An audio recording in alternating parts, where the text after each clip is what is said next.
শুধু আল্লাহর ইসলাম আর কোরআনটা কেউ যদি মাইনাস করে দেয়, আল্লাহ বলেন ফালাই ইউকবালা মিনহু, ওরা একটাও যিনি কবুল করে না তিনি কে?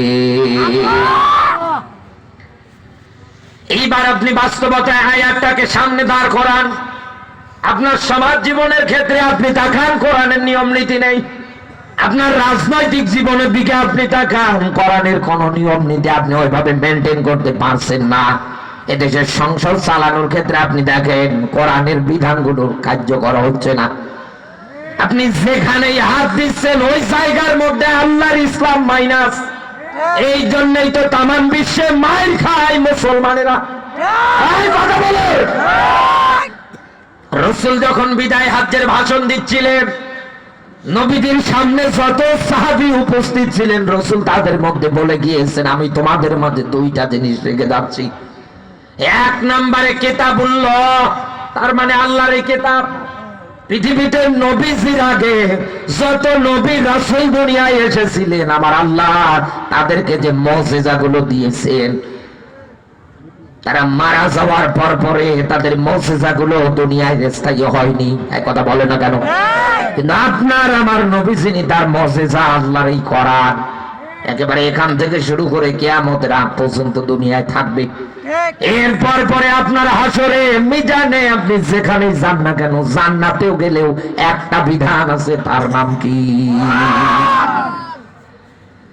এই জ্বলন্ত এই মুজিজা বিশ্ব নবীদের সাহাবীদের মাঝে ডাক দিয়ে বলেছিলেন, আমি রেখে যাচ্ছি এই কিতাব। দুই নম্বরে আমার সুন্নাহ মুবারক। এবার নবী যে জায়গায় একটা সুপারলেটিভ ডিগ্রি নিজে ব্যবহার করে ডাক দিয়ে বলেছেন, লান তাদিল্লু, কোনদিন মার খাবে না, কোনদিন পথভ্রষ্ট হবে না, কোনদিন নির্যাতন এর শিকারের মধ্যে তোমরা পড়বা না। এই দুইটা জিনিস যদি আঁকড়িয়ে ধরো, সব জায়গায় যিনি সম্মান দেবে তিনি কে? আজ আপনি বাস্তবতায় মেলান, এই দেশে তাবলীগ জামাত দুই গ্রুপে মারামারি।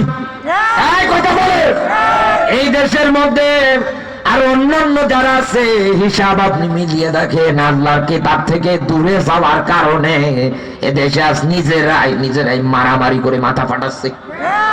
অথচ আল্লাহর কোরআন জানিয়েছে তাহা, এটা হরফে মুখাত্তার, কোরআনের 29 জায়গায় আল্লাহ ওয়ার্ডগুলো, শব্দগুলো ব্যবহার করেছে। ইয়াসিন, হামিম, এরকম করে 29টা জায়গায় আমার আল্লাহ ওয়ার্ডগুলো দিয়েছে। এইগুলো দেওয়ার পর পরে তামাম দুনিয়ার দার্শনিক গবেষক যারা আছে, সবার অন্তঃকরণে আমার আল্লাহ তালা মেরে দিয়েছে। তাহলে এগুলোর অর্থ কেউ কোনোদিন বের করতে পারবে না। এগুলোর অর্থ জানে কে? এরপরে রাতে আল্লাহর ব্যাখ্যায়, হে নবী, যে কিতাব আমি আপনার উপরে দিয়েছি, এই কিতাব দুনিয়ায় যারা জীবনে ধারণ করবে তারা কোনোদিন মার খাবে না, নির্যাতনের শিকার হবে না, তাদের সম্মান আমি আল্লাহ পাক নিজে বাড়িয়ে দেব। এইবার বাস্তবতায় বোঝানোর ক্ষেত্রে আমি আপনাকে একটা এক্সাম্পল দিচ্ছি। আল্লাহর এই কোরআনের সঙ্গে একটা রেহেল রাখা হয়, একটা কাপড় দিয়ে সুন্দর করে পেঁচিয়ে রাখা হয়। আপনি একাধারে তাকালে দেখতে পারবেন, কোন কর্মই যদি কার এই রেহেলটা পড়ে যায়, সঙ্গে সঙ্গে মানুষ উঠিয়ে আদর করে মহাব্বত করে চুমু খায়। কথা বলে না কেন? মানুষ মহাব্বত করে। একটা কাপড়, একটা মরা কাজ শুধু কোরআনের সঙ্গে লেগে থাকার কারণে আমার আল্লাহ যদি এত সম্মান বাড়াতে পারে, মানুষ যদি নিজের গায়ের এত দামি চাদরটাও পরে গেলে আদর করে না, মহাব্বত করে না, অথচ কোরআনের সঙ্গে লেগে থাকার কারণে তার সম্মান যদি আল্লাহ বাড়াতে পারে। এই দুনিয়ায় আজ আমরা সর্বক্ষেত্রে আল্লাহর নিয়ামতটাকে যদি আমরা সামনের দিকে সব জায়গায় সেট করতে পারতাম, এদেশের মুসলমানদের নিয়ে কেউ কোনোদিন ষড়যন্ত্র করার সাহস পেত না। কারণ আল্লাহর কোরআন দাবি রাখে, লিতুখরিজান নাসা মিনাজ যুলুমাতি ইলান নূর। বলে না আল্লাহু আকবার। এতদিন আপনি সূরা ইব্রাহিমের এই 2 নম্বর আয়াতটা কোন মুফাসসিরের কাছ থেকে কিভাবে শুনেছেন আমি জানি না। এবার আমি আপনাকে একটু ভেঙে গবেষণা করে বলছি। আমি জানি এই জায়গায় এমনও আলেম বসে আছেন যাদের জুতোটা না যোগ্যতা পর্যন্ত আমার নেই। আপনি জিজ্ঞাসা করেন লাম শব্দটা আমার আল্লাহ জায়গায় ব্যবহার করেছে বালাগাত মান্তিকের কায়দা, আরবি গ্রামাটিক্যাল অনুসারে এই লাম শব্দ শুধু ব্যবহার হয় জিন্দা মানুষদের জন্য। কথা বলে না কেন? কারণ কোরআন জানিয়েছে লিতুখরিজান নাসা মিনাজ যুলুমাতি ইলান নূর, জিন্দা মানুষ যারা আছে তাদেরকে আল্লাহর কোরআন অন্ধকারের পথ থেকে আলোর পথ দেখানোর জন্য দুনিয়ায় এসেছে।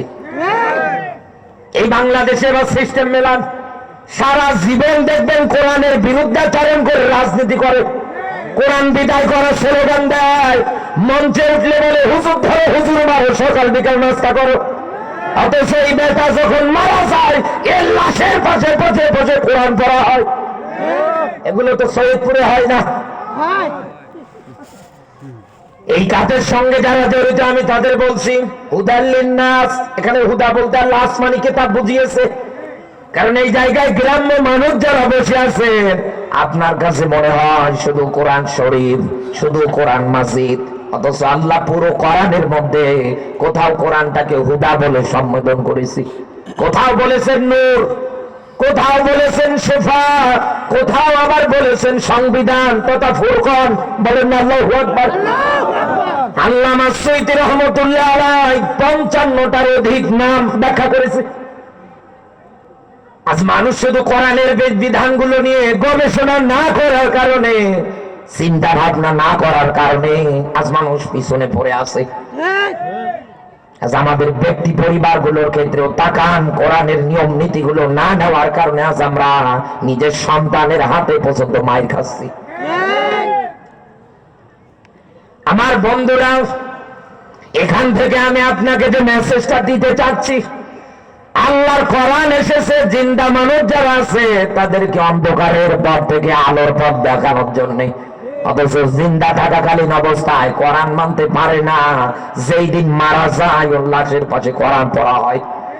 এই সিস্টেম আপনি কোথায় পেয়েছেন তা বাদ দিয়ে ফেলেন। কারণ একটা মানুষ যখন মারা যায় তার এই হাত আসলে না, এটা অচল। কথা বলেন না কেন? তার এই যে মাথা, মস্তিষ্ক, চোখ, মুখ, অঙ্গ প্রত্যঙ্গ যা আছে সবগুলো অচল।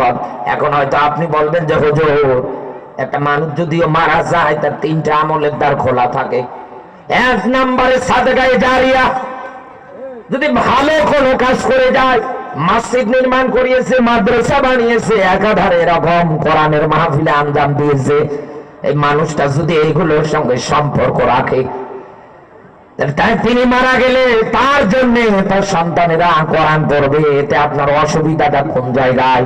কথা বলেন না কেন? আরে ভাই, এটা সওয়াব তো তিনি পাবে, পাবে না? পাবে না? নেক্সট সন্তান 2 নম্বরের সপ্তাহে হাদিসের। এরপর পরে কাউকে যদি কোরআন শিক্ষা দিয়ে যায়, এই 3টা আমলের দ্বার খোলা থাকে বান্দার, এ ব্যতীত সবগুলো বন্ধ হয়ে যায়। কিন্তু বাংলাদেশে হাদিস মিলিয়ে দেখেন 100টা পরিবারের 98টা পরিবারের নেক্সট সন্তান তো দূরে থাক, বেশিরভাগই গাঁজা ঘরে বসে আছে। নিজের মেয়েটা আরেকজনের হাত ধরে শুধু বয়ফ্রেন্ড পাল্টাচ্ছে। আর রাধিকে আপনি কবরে শুয়ে মনে হয় জুস খাবেন। কথা বলে আমি এদের বিষয় বলেছি। নিশ্চয় দুনিয়ায় যারা কোরআন দিয়ে ভালো ভালো কাজ সম্পাদন করে, দুনিয়ায় কোরআনের বিধানটাকে দুনিয়ায় যারা টিকে রাখতে চায়, কোরআনটাকে সামনে যারা এগিয়ে নিয়ে যেতে চায়, এই দুনিয়ার ময়দানে এইরকম মানুষদেরকে আপনাকে বন্ধুও বানা লাগবে। এই দুনিয়ায় আপনার তাদের সঙ্গী সাথীও হওয়া লাগবে। ব্যাখ্যা নেবে? এই দেশে আল্লাহর কোরআনের আইন যারা কায়েম করতে চায়, কোরআন দিয়ে যারা দেশ চালাতে চায়, তাদের সঙ্গী সাথী দুনিয়ায় আপনাকে হওয়া লাগবে। এবার ব্যাখ্যা মেলান আর খাতা কলমে নোট করেন। আল্লাহর ব্যাখ্যা মিনান নাবিয়্যিনা ওয়াস সিদ্দিকিনা ওয়াস শুহাদা'i ওয়াস সালিহিন ওয়া হাসুনা উলাইকা রাফিকা। বলেন আল্লাহু আকবার।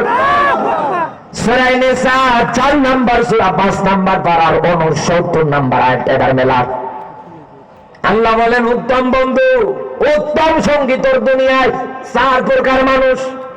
এক নম্বরে মিনান নবিগিন, নবীরা। সৈয়দপুরবাসী নবীজি কিন্তু এখন দুনিয়ায় বেঁচে নেই। নবীজি জানিয়েছেন আল উলামা ওয়ারাসাতুল আম্বিয়া, আমার পরে দুনিয়ায় নাই নবী তারা, দুনিয়ায় যারা আলেম আপনার বন্ধু হবে আলেমেরা। দুই নম্বরে সিদ্দিক। সিদ্দিক কাদের বলা হয়? দুনিয়ায় যারা সত্য বিধানটাকে বিনা চিন্তা ভাবনায় মেনে নেয়। পৃথিবীতে একটা মাত্র সত্য বিধান, তার নাম বলেন। আপনার এই 60 বছর হায়াতের জিন্দেগিতে সত্য বিধান কোনটা মেনেছে আমাকে বলেন, বলেন আমাকে। ন্যায় বিচার করার ক্ষেত্রে করেন নাই, যা করেছেন সব বিচার। অথচ আল্লাহর আইন জানিয়েছে, আয়াত জানিয়েছে, ইন্নাল্লাহা ইয়া'মুরু বিল আদলি ওয়াল ইহসান। সূরা নাহল 16 নম্বর সূরা 14 নম্বর পারা 90 নম্বর আয়াত খুলে বের করে দেখেন। আল্লাহ বলেন আমি নিজে রায় দিলাম, নিজে আদেশ দিয়ে দিলাম। ইয়া'মুরু আমরের সিগা। দুনিয়ায় যদি বিচার করতে হয়, আদল করতে হয়, ইনসাফ ভাবে করো, ন্যায় বিচার করো। মানুষের মাঝে সমঝোতা রাখো। অপরাধ যেই করবে সে নিজের দলের লোক হলে তারপরেও তার কোনো ছাড় হবে না। আপনি আল্লাহর এই সত্য বিধান তো মানতে পারেন না। আপনি নিজের দল, নিজের পথ, নিজের ক্ষমতা টেকানোর জন্য 50 বছর কোরআনের মুফাসসিরটাকে জেল খাটিয়েছেন। আর আপনি এদের পাশে দিয়েছেন এতদিনে। আর আপনি মারা গেলে আপনার পাশে কোরআন পড়বে, সওয়াবের পরিবর্তে আপনাকে ফেরেশতারা জুতো খুলে পিটাবে। এই কথা বলে হযরত আবু বকর আবু জাহেলের মুখ থেকে রাসূলের মিরাজের ঘটনা শুনেছিলেন। এই আবু জাহেল নবীজির কাছে গিয়ে ডাক দিয়ে বলছে, রাসূল প্রতিদিন তো নতুন কথা বলেন, আজকে কি কোনো আপনার মুখ দিয়ে নতুন কথা আছে? নবীজি ডাক দিয়ে বলছেন, হ্যাঁ আছে। কি নতুন কথা? সূরা বানী ইসরাঈলের শুরুতে মিরাজের ঘটনা বর্ণনা হয়েছে। এক কথা বলে না কেন? রাসূল ব্যাখ্যা দিচ্ছিলেন। লাইলান শব্দটা নাকিরা, রাতের নির্দিষ্ট একটা অংশ, পুরো রাত না, পুরো রাত না, রাতের নির্দিষ্ট একটা অংশে মসজিদে হারাম থেকে মসজিদে আকসা, জিবরিল আমিন, এরপরে প্রথম আসমান, দ্বিতীয় আসমান, তৃতীয় আসমান, জান্নাত জাহান্নাম যা কিছু আছে সব দেখে আবার আমি এখানে হাসি। আবু জাহেল ডাক দিয়ে বলছে, এতদিন পাগল বলতাম, আসলেই কথা ঠিক, মাথার স্ক্রু যা আছে সব কিছু। আপনি তো আন্দাজে হাসলেন, আপনি ব্যাখ্যা করেছেন, একটা হাসির খোরাক না, এখানে গবেষণা করার মতো কিছু আছে। লোকটার নাম ছিল আবুল হাকাম। আবু মানে পিতার, হাকাম মানে বুদ্ধির পিতা। শুধু আল্লাহর ইসলাম আর কোরআনের সঙ্গে গাদ্দারি করার কারণে সৈয়দপুরবাসী লোকটার নাম হয়ে গিয়েছে আবু জাহেল তথা মূর্খের বাবা। টের পাচ্ছে এ বেটার কত বুদ্ধি। এর সঙ্গে সঙ্গে হিসাব মিলিয়েছে। মসজিদে হারাম থেকে মসজিদে আকসার দূরত্ব 1236 কিলোমিটার। বাংলাদেশে এখন যেমন আপনি তাকিয়ে দেখতে পাচ্ছেন হেলিকপ্টার, এরপরে ইউরোপ্লেন, এরপরে রকেট, দ্রুত গতিতে মানুষ যাওয়ার জন্য যেগুলো ব্যবহার করে, রাসূলের জামানায় একটাও ছিল না। ছিল মরুভূমির জাহাজ বলা হয় উটকে। শিক্ষিত মানুষ যারা আছে জিজ্ঞাসা করেন, মরুভূমির জাহাজ বলা হয় উটকে। এই উটে চড়ে যেতে গেলে কমসে কম 40-80 দিন সময় লাগার কথা। আর মোহাম্মদ যেটা বলে লাইলান শব্দটা নাকেরা, রাতের নির্দিষ্ট একটা অংশ। কেমন সম্ভব? ডাক দিয়ে বলছে, নবী এ কথা কি মানুষকে বলবো? বলে হ্যাঁ এখন বলে। এক দৌড়ে চলে গিয়েছে আবু বকরের বাড়িতে। ডাক দিয়ে বলছে, আবু বকর এই ঘটনা। হযরত আবু বকর ডাক দিয়ে বলছে, আমার নবীকে এই কথা বলেছে। বলে আমি নিজ কানে শুনে আসলাম।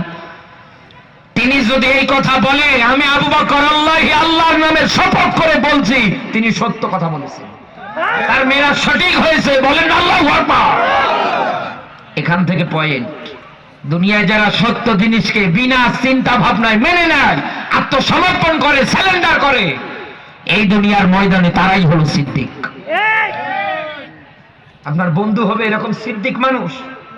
আল্লাহর কিতাবের বিসমিল্লাহর বা থেকে সূরা নাসের সিন পর্যন্ত যত মেসেজ, যত বাণী, বক্তব্য, যত কিছু আল্লাহ দিয়েছে সবগুলো মানার ক্ষেত্রে আপনাকে এরকম আত্মসমর্পণ করা লাগবে, সারেন্ডার করা লাগবে বিনা চিন্তা ভাবনায়। আপনি কেমন মুসলমান আমার জানা আছে, কারণ মসজিদের মুয়াজ্জিন থেকে শুরু করে খতিব থেকে শুরু করে বড় বড় আলেম ওলামারা পর্যন্ত আপনাকে আয়াত পড়ে ডাকে, ইয়া আইয়ুহাল্লাযীনা আমানু লা তাকুলুর রিবা। ও হে ঈমানদার, খবরদার দুনিয়া চক্রবৃদ্ধি হারে সুদ খাবি না। আত্তাকুল্লাহ, আল্লাহ এই কাজটা হারাম করেছে, তুই এই আল্লাহর এই নিষিদ্ধ হারাম কাজটা ঘৃণা করে আল্লাহকে ভয় করে ছেড়ে দিয়ে আয়। এরপরেও 5 ওয়াক্ত নামাজ পড়ে সুদের টাকা কালেকশন করে কি আত্মসমর্পণ করেছে, কি আপনি করতেছেন দুনিয়ায়? সিদ্দিকিনের ব্যাখ্যায় তো আপনি মাইর খেয়ে যাচ্ছেন, এক কথা বলে না কেন? আলেমদের ক্ষেত্রে ফাঁসি দিয়ে দিয়ে মারে, এখানেও মাইর খাচ্ছে। 3 নাম্বার শব্দটা এসেছে সুহাদা, 4 নাম্বার শব্দটা এসেছে সলিহিন। সলিহিন, সলিহাত, যোগ্য, সৎ এবং মানুষদেরকে দুনিয়ায় আপনাকে বন্ধু বানানো লাগবে। আমার এই জায়গায় ব্যাখ্যা সুহাদা, কারণ এই দুনিয়ায় যারা আল্লাহর আইন জিন্দা থাকাকালীন অবস্থায় কায়েম করতে চায়, বাস্তবায়ন করতে চায়, চাই যে এই দেশের সংসদটা, দেশটা কোরআনের বিধান দিয়ে চলুক। সৈয়দপুরবাসী আপনি তাকান, এই লোকগুলো যদি নিহত হয়, মানুষ তাদের নামের আগে একটা শব্দ যোগ করে দেয়, শহীদ। এক কথা বলে না কেন? এটা বলে না, এটা বলে না। আল্লাহ এই জায়গায় কেন শহীদদের কথা দিলেন? এই যে মুরব্বী মানুষ, আমার পিতৃতুল্য লিমন ভাইয়ের বাবা, ইনি মনে করেন একজন ইসলামী আন্দোলনের কর্মী। ইনি চায় কোরআনের বিধান দিয়ে সব চলুক, সব কায়েম হয়ে যাক, কোন জায়গায় যেন ইসলামের নিয়ম নীতি কায়েম করতে গিয়ে কেউ বাধা দিতে না পারে, এটা আমার চাওয়া। এই লোকটা এই কাজের একজন কর্মী, মাঠে ময়দানে সব জায়গায় চেষ্টা চালাচ্ছে। এখন আমার প্রশ্ন, এই লোকটা যদি বুলেট খেয়ে মারা যায়, জালেমদের হাতে নির্যাতনের শিকার হয়ে যদি মারা যায়, বিনা গোসলে এনাকে কবর দেওয়া হবে। এক কথা বলে না কেন? কবর দেওয়া হবে না বিনা গোসলে। এনাকে পরিবার, আত্মীয় স্বজন থেকে শুরু করে কবরের মধ্যে রেখে দিয়ে এনার জন্য দোয়া করে আমরা যার যার মতো বাড়ির কাজের দিকে চলে যাব। ওনার ছেলে মেয়ে এনার জন্য কান্নাকাটি করবে, সর্বোচ্চ 1 সপ্তাহ, 2 সপ্তাহ, 1 মাস, 2 মাস, 3 বছর, 4 বছর, 5 বছর, 10 বছর, শেষ। এক কথা বলে না কেন? এরপরেও যদি ওনার নামটা মানুষ উচ্চারণ করে, শহীদ অমুক, এক কথা বলে না কেন? ইসলামী আন্দোলনের, ইসলামী দিন কায়েমের জন্য একনিষ্ঠ ভূমিকা রেখেছিলেন এই মানুষটা, ওনার জন্য এলাকাগুলো থেকে দোয়া করবে মানুষ। লোকটা তো কবরে। আল্লাহ ওয়া হাসুনা উলাইকা রফিকা, উলাইকা আল্লাহ দেখাচ্ছেন তার কুদরতের আঙ্গুল দিয়ে। উলাইকা শব্দটা ইশারাবাচক, ইঙ্গিতবাচক শব্দ, ইসমে ইশারা। আমার যেমন হাতের আঙ্গুল আছে, আমি দেখাচ্ছি এই মানুষগুলো, আল্লাহ দেখাচ্ছে এই মানুষগুলো। তাহলে না, ইনি তো কবরে, তাহলে এনার সাথে আমার বন্ধুত্ব হবে কেমনে? বলেন, কেমনে বন্ধুত্ব হবে? ইনি তো কবরে, ইনি আরো হাঁটাচলা করবে দুনিয়ায়, আবার আগের মতো এসে বলবে এই দুনিয়ার ময়দানে কোরআনের আলো ঘরে ঘরে জ্বলো, বলবে এটা? উনি তো কবরে। এই জন্য আল্লাহর কোরআন জানিয়েছে, আফালা ইয়াতাদাব্বারুনা কোরআন, কি হলো তোমাদের, কেন কোরআন নিয়ে গবেষণা করো না? আমালা কুলুবিন আতফালুহা, তোমাদের অন্তঃকরণে কি তালা ধরেছে, মরিচা ধরেছে না জং ধরেছে? কি হয়েছে তোমাদের? এদেশে আসলে গবেষণাগার তৈরি হয়, 96% মুসলমানের দেশে কোরআনের গবেষণাগার তৈরি হয় না। বড় আশ্চর্য বিষয়। ডিবি পুলিশ পাহারা দেয়, আল্লাহ আলমের মাজারে মানুষ বসে গাঁজা খায়। বিশ্বাস না হয়ে গিয়ে দেখে আসে, যখন লালনের ওখানে মেলা হয়। এদিকে তাকা, আল্লাহ ওয়া হাসুনা উলাইকা রফিকর ব্যাখ্যা এটাই বুঝিয়েছে, আমার এই বান্দা যতদিন দুনিয়ায় বেঁচে থাকবে, কারণ আল্লাযী খলাকাল মাউতা ওয়াল হায়াতা, আগে শব্দ মিলান, আল্লাযী খলাকাল মাউতা ওয়াল হায়াতা, আল্লাহ বলেন আমি আগে মরণ বানিয়েছি, এরপরে হায়াত। এক কথা বলে না কেন? তাহলে আগে আল্লাহ মরণ বানিয়েছে, মরা লাগবে। এই লোকটা দিন কায়েমের পক্ষে কথা বলতে গিয়ে কখন কোন জায়গায় বুলেট খাবে, কখন কোন জায়গায় তার উপরে নির্যাতন হবে, কখন কোন জায়গায় জালেমেরা উত পেতে বসে থাকবে তাকে বিদায় করার জন্য, কারণ তার একটা ডাকে একটা মাঠে লক্ষ লক্ষ দিন কায়েমের কর্মীরা চলে আসে। টার্গেট ইনি, এনাকে মারার জন্য একাধারে চেষ্টা চালাচ্ছে।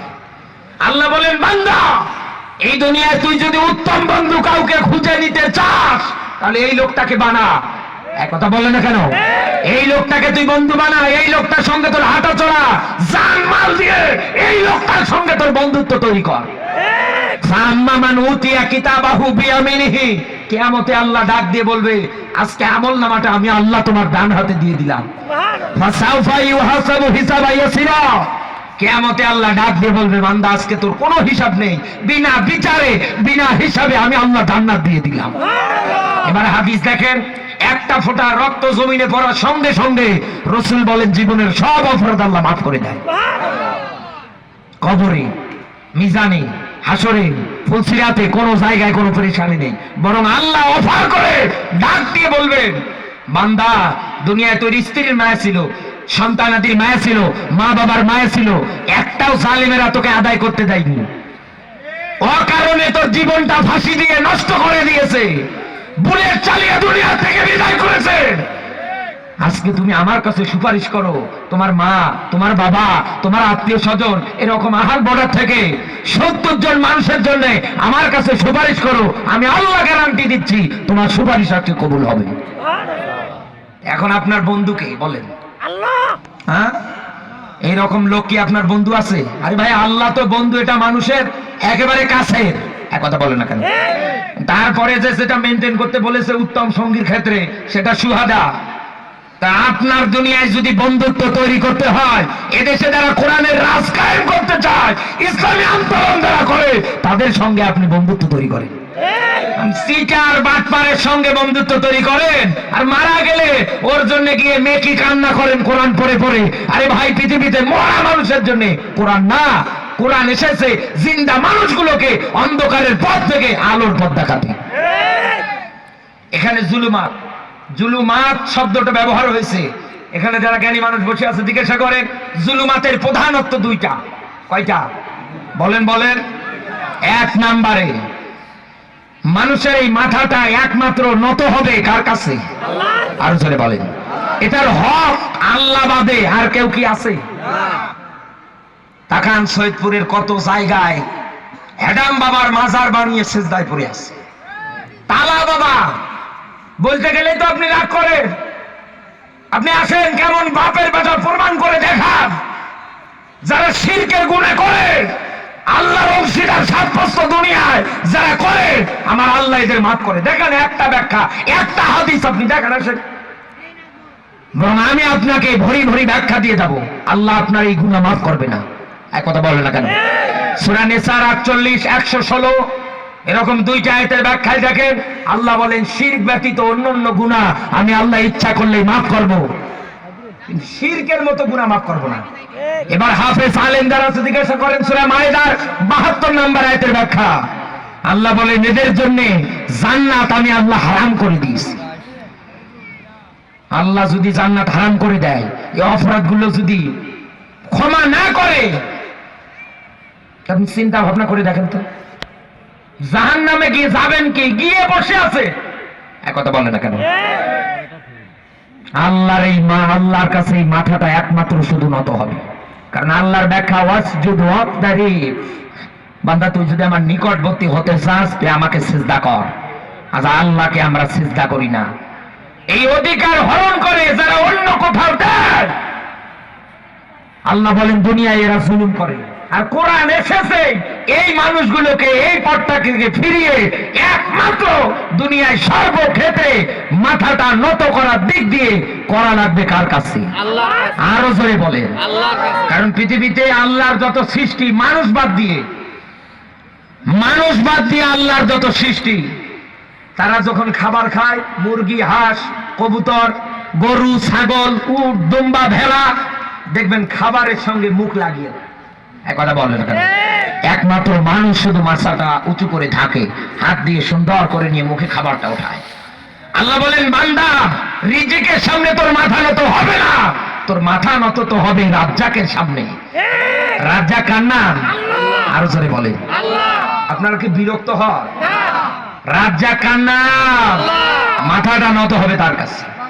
দুই নম্বরে এই দুনিয়ার ময়দানে কোরআন এসেছে জিন্দা মানুষগুলোকে ইনসাফ ভিত্তিক ন্যায় বিষয় শেখানোর জন্য।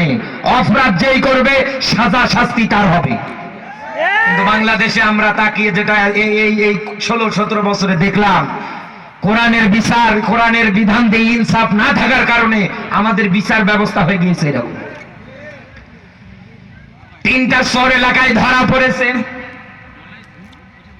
হাত পা বেঁধে এলাকার লোক বিচার করার জন্য চেয়ারম্যানের কাছে এনেছে। ডাক দিয়ে বলে, চেয়ারম্যান সাহেব 3টায় চোর হাতে নাতে ধরা পড়েছে, তাড়াতাড়ি করে আপনি বিচার করে দেন।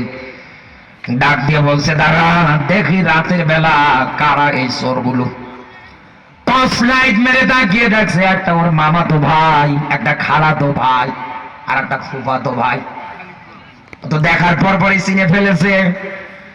ডাক দিয়ে বলছে, দেখেন গ্রামের মানুষ আপনারা ধরেছেন, রেখে যান, এই জায়গায় সুন্দর করে বেঁধে রাখেন, এদের বিচার যা করা লাগবে আমি করবো। সকালবেলা গ্রামের লোকজন সবাই এসেছে বিচার করার জন্য, চোরের বিচার চেয়ারম্যান করবে, আমরা দেখবো। ডাক দিয়ে বলছে, দেখেন এরা আমার রক্তের আত্মীয় সম্পর্কের মানুষ, চুরি না হয় করতে গিয়ে ধরাই পড়েছে, ভুলে করেছে, আমি এদের জন্য আপনাদের কাছে ক্ষমা প্রার্থী।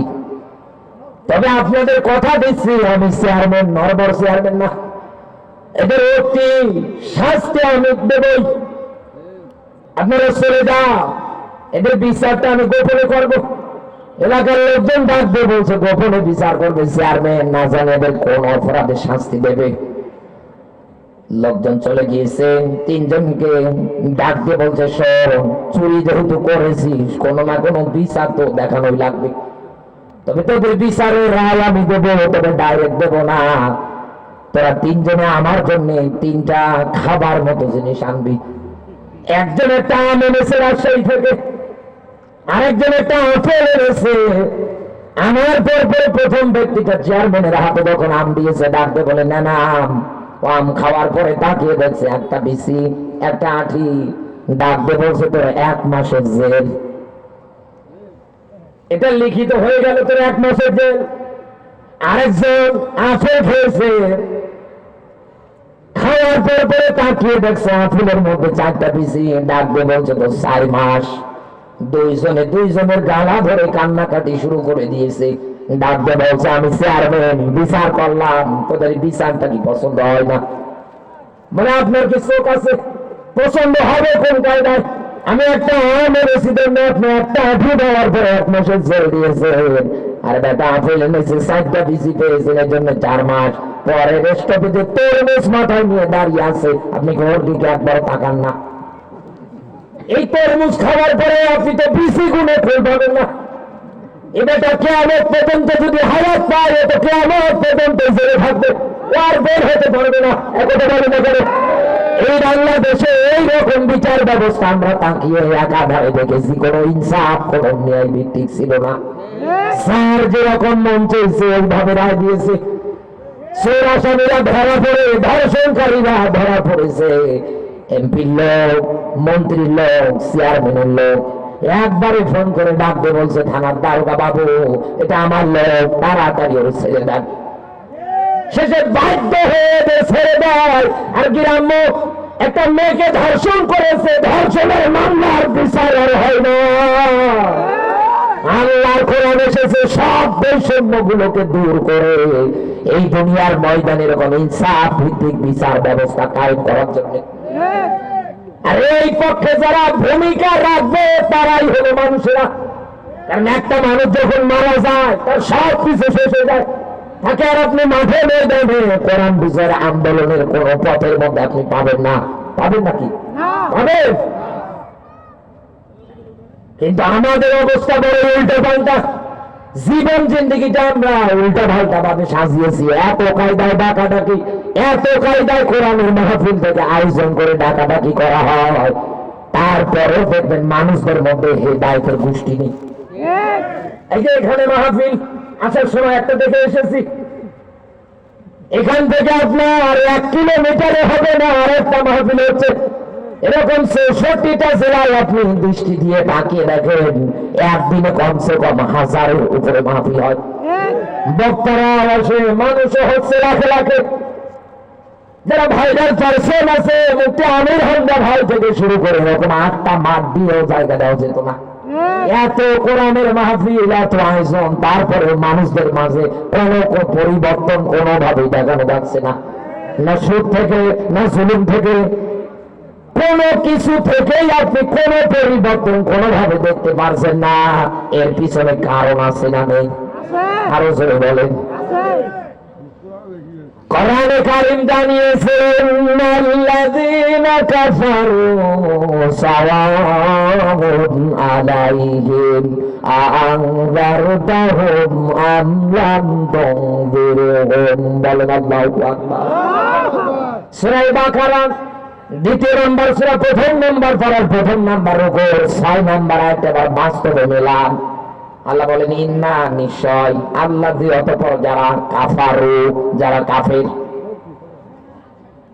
নবী এদেরকে আপনি যতই সতর্ক করেন, যতই কোরআন দিয়ে ডাকেন, কোন দিন দুনিয়ার ময়দানে এই মানুষগুলো ঈমান আনবে না। এ কথা কার? আরো জোরে বলেন। এই দুনিয়ায় জিন্দা মানুষদেরকে আল্লাহর কোরআন বাঁচাতে এসেছে। ওয়াজ মাহফিলে যখন হয়, আলোচক যারা আসে তারাও জিন্দা, সামনে বসে যারা ঠিক ব্যাঠিক বলে তারাও জিন্দা। মাঝ থেকে যখন কোরআন প্রচার করা হয়, এই জায়গার মধ্যে যারা সামনে থাকে সবগুলোই জিন্দা। একথা বলে না কেন? তারপরে মানুষদের মধ্যে আপনি তাকান, কোনো পরিবর্তন নেই। এই জন্য আমার আল্লাহ এই জায়গার মধ্যে একটা শব্দ ব্যবহার করেছে, কাফারু। কাফারা, কুফর, শাব্দিক অর্থে মিথ্যা প্রতিপন্নকারী, অস্বীকারকারী। একথা বলেন। এ ব্যাপারে ব্যাখ্যা খুঁজতে গেলে আপনাকে আমি আরো গভীর ভাবে ব্যাখ্যা করে বলছি। ওয়াল্লাযীনা কাফারু ওয়া কাযযাবু বিআয়াতিনা, ওয়াল্লাযী, অতঃপর যারা কাযযাবু, অস্বীকার করে, বিআয়াতিনা। মুফাসসির ইকরাম এখানে আয়াত শব্দের শাব্দিক অর্থ দিয়েছে চিহ্ন, নিদর্শন। এই দুনিয়ায় যারা আল্লাহর চিহ্ন নিদর্শন পাওয়ার পরে মানে না, যারা অস্বীকার করে, কোরআন জানিয়েছে এটাই কাফের। উলাইকা আসহাবুন নার। আবার উলাইকা শব্দ, হুম ফিহা খালিদুন। দুনিয়ায় এরকম কাফের যারা হবে, কোরআনকে যারা মিথ্যা প্রতিপন্ন করবে, যারা অস্বীকার করে জীবন জিন্দেগি একাধারে চালাবে, আল্লাহ পাক বলেন এই মানুষগুলোর ঠিকানা হবে জাহান্নাম। কতদিন থাকবে? হুম ফিহা খালিদুন, চিরকাল। এ কথা কার? আল্লাহ। এটা গেল 1 নাম্বার দলিল কাফের চেনার ক্ষেত্রে। এবার আমি আপনাকে আরেকটা ব্যাখ্যা দিয়ে আর ভালো করে কাফের চেনাচ্ছি। কোরআনে কারীম জানিয়েছে, ওয়াকালাল্লাযীনা কাফারু লা তাসমাউ লিহাযাল কুরআনি ওয়ালগাউ ফীহি লাআল্লাকুম তাগলিবুন।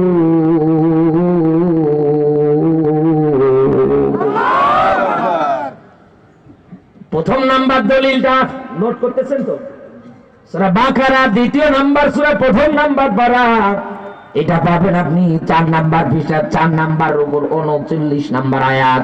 প্রথম নাম্বার দলিলের ব্যাখ্যা। 2 নাম্বার যে দলিলটা আমি এবার আপনাকে দেব, যে আয়াতটা পড়লাম সূরা হামিম সিজদা 41 নাম্বার সূরা 24 নাম্বার পারা, 4 নাম্বার পৃষ্ঠা, 4 নাম্বার রুকু, 26 নাম্বার আয়াত। ফিরাই মাহফিলে আপনি তাকাবেন, কানে হাত দিয়ে টান দিয়ে মুফাসসিররা আয়াতটা পড়ে ব্যাখ্যা করে। কথা বলে না কেন? কি বলতে চায় তারা? আল্লাহ যা জানিয়েছে এটাই তো বলে। কেউ বলার ক্ষেত্রে ভালোভাবে বলে, কেউ ভেঙে ভেঙে বলে, কেউ গভীর ভাবে বলে। আমি আপনাকে গভীর ভাবে ভালো করে বলতে চাচ্ছি। অকাল আল্লাযীনা কাফারু, নবী তাকাবেন, কাফের যারা আছে তারা বলবে এই জায়গার মধ্যে কাফার শব্দটা আছে না নেই? বলেন বলেন বলেন। আল্লাহর আয়াতটা শুরুতে কি ছিল? ইন্নাল্লাযীনা কাফারু সাওয়াউন আলাইহিম। এই জায়গাও কাফা আছে না নেই? ভালো ভালো মনোযোগ দেন।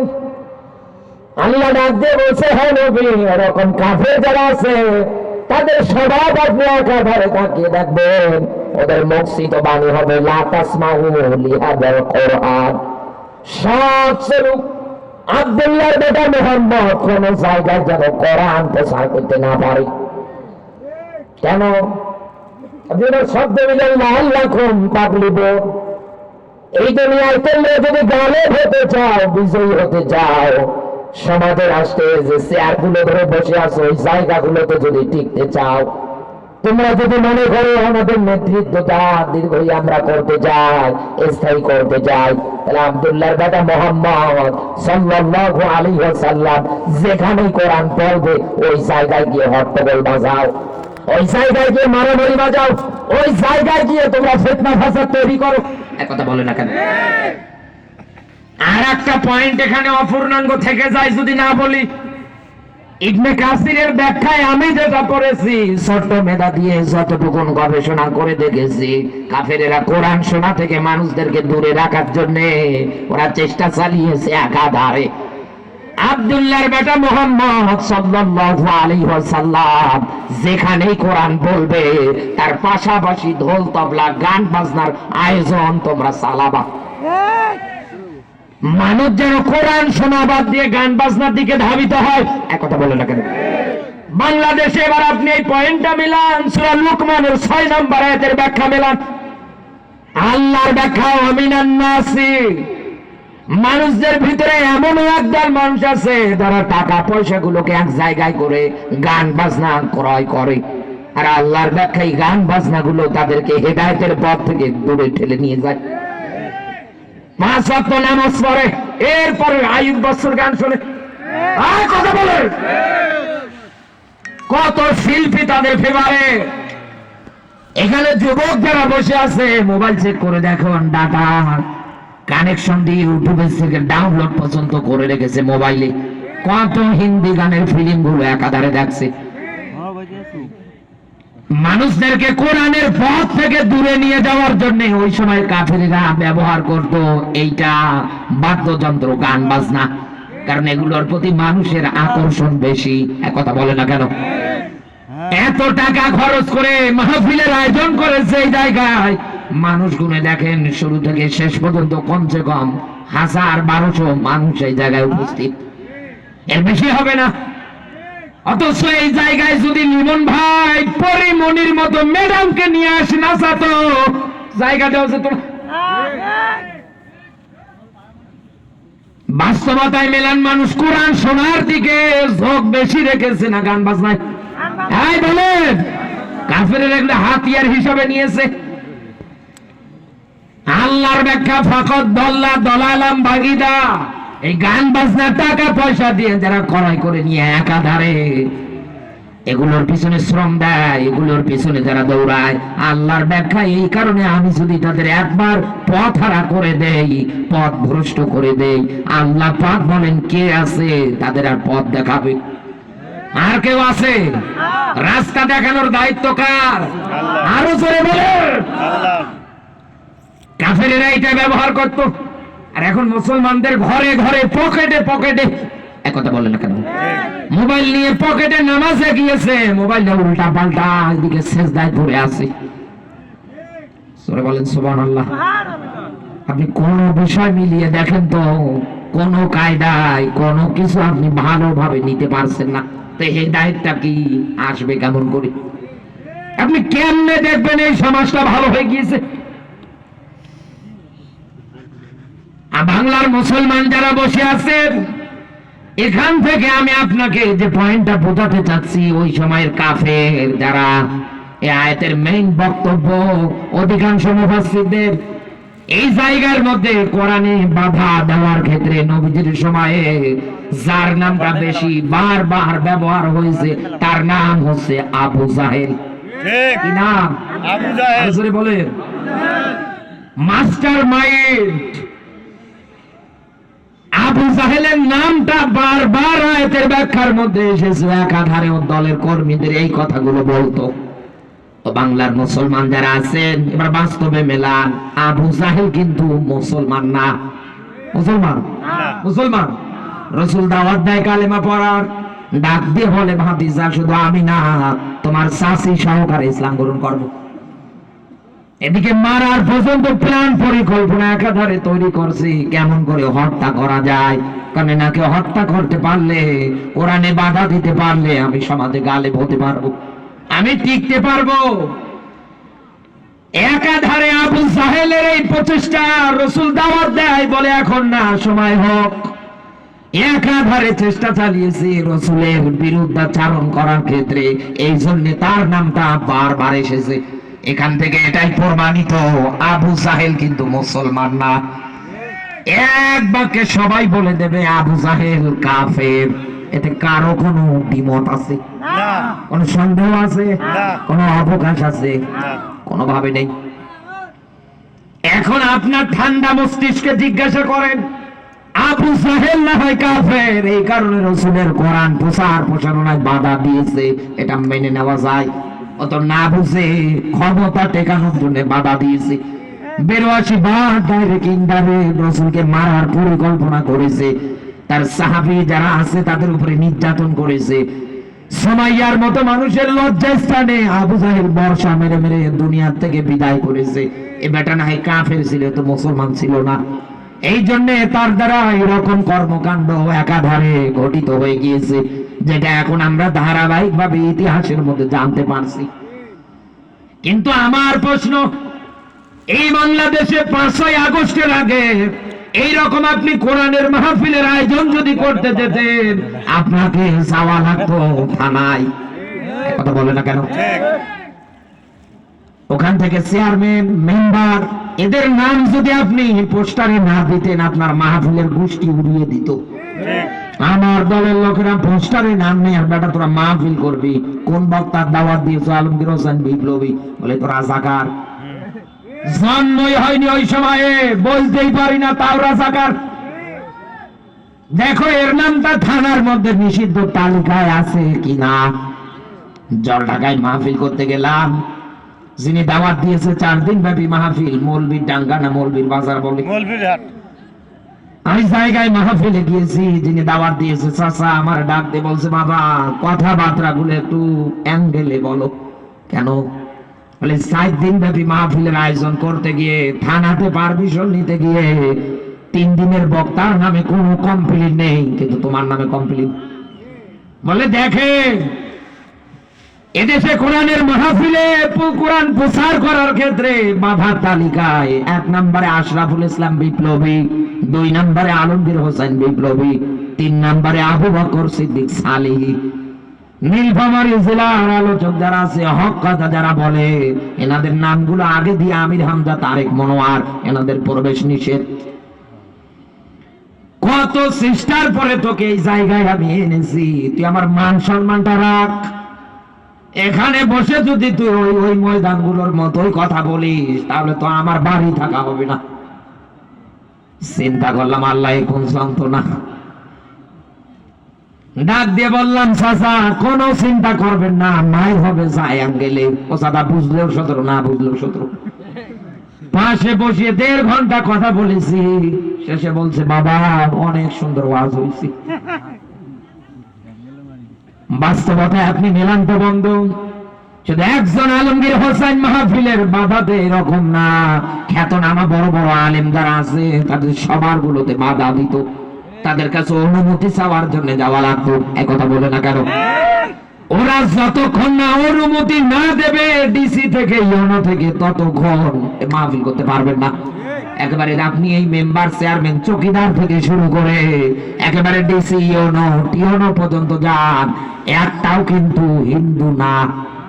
যারা দায়িত্ব পালন করার ক্ষেত্রে চেয়ারে বসে আছে, একটাও বৈধ না। একটারও পরিচয়ে খ্রিস্টান ধর্মের কোন লোক পাবেন না। এই কথা বলে সবার নামের আগে মোহাম্মদ অমুক, মুসাম্মদ অমুক। আরে ভাই, যেই দেশে 96% মুসলমান, সেই দেশে কোরআনের মাহফিল করতে গেলে কিসের অনুমতি নেওয়া লাগবে?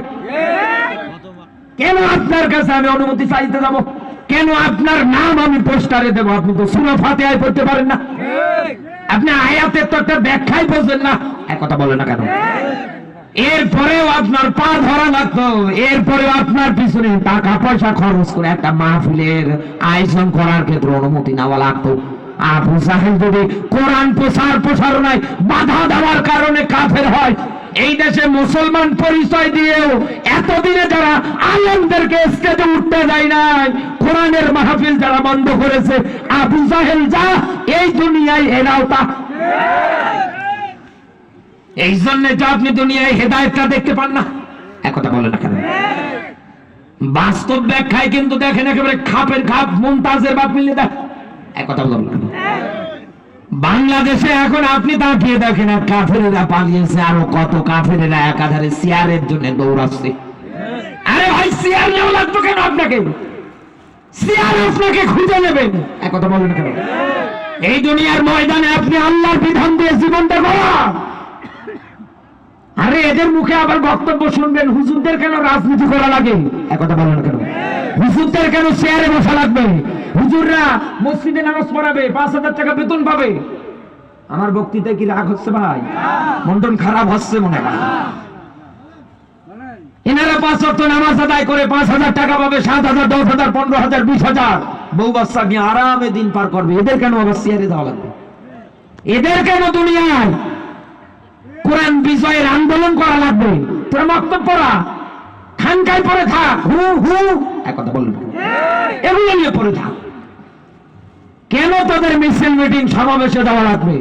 আমিরে জামাত ডক্টর শফিকুর রহমান স্যার বক্তৃতা দেয়, কিছু জালেমের বাচ্চারা মিডিয়া নিয়ে গিয়ে লাগিয়ে দিয়ে ভুল ধরার জন্য উঠ পেতে বসে।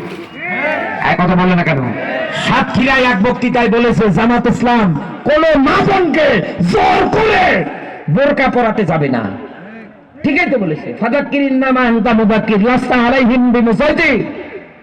নবী আপনাকে দুনিয়ায় পুলিশ দারোগা করে পাঠায় না, মানুষ পিটিয়ে হেদায়েত করা লাগবে। যার ইচ্ছা হয় মসজিদে নামাজে যাবে, যার ইচ্ছা হয় যাবে না। একথা বলেন না কেন? ব্রেন বুদ্ধির বিচার আলাইসাল্লাহু বিহাকামিল হাকিমিন হিসাবে যিনি করবে তিনি কে? বলেন বলেন। আল্লাহ। এটা নিয়ে আমরা টোল চালাচ্ছি। হ্যাঁ, এদেরও আবার চেয়ারে যাওয়া লাগে, এদেরও আবার এই দেশে ইসলামী আন্দোলন করা লাগে। আরে ভাই, চেয়ারের জন্য টুপিওয়ালারা মাঠে সংগ্রাম করে না। একথা বলেন না কেন? নীলফামারীর বড় মাঠে এসেছিল লক্ষ লক্ষ মানুষ, গো লাখ লাখ মানুষ ভালোবাসার টানে যায়, মহব্বতের টানে যায়। একথা বলে না কেন? এইসব কাফেরদের সাইপাসকে উড়িয়ে দেওয়ার জন্য। কারণ তারা আল্লাহর আয়াতে বিশ্বাসী। আল্লাহ বলেন, ওমা লাকুম লা তুকাতিলুনা ফি সাবিলিল্লাহ। সূরা নিসা 4 নম্বর সূরা 5 নম্বর পারার 10 নম্বর রুকুর যত সম্ভবত 75 নম্বর আয়াত। আল্লাহ বলেন, কি হলো তোমাদের? কেন লড়াই করো না? কেন সংগ্রাম করো না? আপনি না দাবি করেন আমি ইমানদার? আপনার মুখে না দাড়ি, আপনার মাথায় না টুপি, আপনার গায়ে না রাসূলের মতো আদর্শবান পোশাক জুব্বা। আয়াত মেইনটেইন করেন। আসেন, আল্লাযীনা আমানু ইউকাতিলুনা ফি সাবিলিল্লাহ। আল্লাহ বলেন, যারা নাকি বলে আমি ইমানদার, তারা লড়াই করে, সংগ্রাম করে কার পথে? এই বলে আল্লাহর পথে। কাফিরি কুফরি মতবাদ সব গোড়া থেকে লাঠি মেরে উকড়িয়ে ফেলার জন্য এই দুনিয়ায় টুপিওয়ালারা রাজনীতি করে, চেয়ারের লোভে না। চেয়ারের লোভে রাজনীতি কারা করে? মানুষ সেটা হারে হারে দেখতেছে। একথা বলেন না কেন? কেন তারা লড়াই করে? কেন দুনিয়ায় তারা মিছিল মিটিং সমাবেশ করে? এবার আয়াত মিলান, রব্বানা আখরিজনা মিন হাযিহিল ক্বরিয়াতিজ যালিমি আহলুহা। কত বৃদ্ধা, অসহায়, আবাল, নারী পুরুষগুলো হাউমাউ করে জালেমের জেলখানায় বন্দী হয়ে জালেমদের জুলুম সহ্য করতে না পেরে কেঁদে কেঁদে আল্লাহর কাছে দীর্ঘ নিঃশ্বাস ফেলে ডাক দিয়ে বলছে, আল্লাহ, ও আল্লাহ, তোমার কাছে আমরা দোয়া করছি। আয়াতে দোয়ার সিস্টেম দুইটা। প্রথম দোয়াটা কার কাছে? বলেন বলেন। এইসব কাফেরদের জুলুম থেকে বাঁচার জন্য বৃদ্ধা, অসহায়, আবেল, নারী পুরুষগুলো প্রথম দোয়াটা করতেছে আল্লাহর কাছে, রব্বানা, হে আমাদের রব, আখরিজনা মিন হাযিহিল ক্বরিয়া। এখানে কুরো করিয়া একই শব্দ অর্থ ব্যবহার হয়। সবগুলোর ধারাবাহিক ব্যাখ্যা অনুযায়ী মুফাসসিরে ইকরাম যারা আছে তথ্য দিয়েছে, কুরো মানে গ্রাম, জনপদ, শহর, যে কোনো একটা ধরলে আপনি ব্যাখ্যা করতে পারবেন। এই জনপদের মানুষ জালেম, রাতের বেলা আমাদের ঘুমাতে পর্যন্ত দেয় না। কি আমাদের পরিচয় কি? আমরা কোরআনের আইন চাই, কাফেরদের উড়িয়ে দিতে চাই দুনিয়া থেকে। এই জন্য আমরা বাড়ি ঢুকতে পারি না, নিজের বৈধ স্ত্রী থাকার পরেও এক বেডে ঘুমাতে দেয় না জালেমের বাচ্চারা। ডাক্তার শফিকুর রহমান, শফিকুল ইসলাম মাসুদ ভাই, সাংবাদিকেরা প্রশ্ন করেছে, আপনি একজন মাজলুম কারা নির্যাতিত নেতা,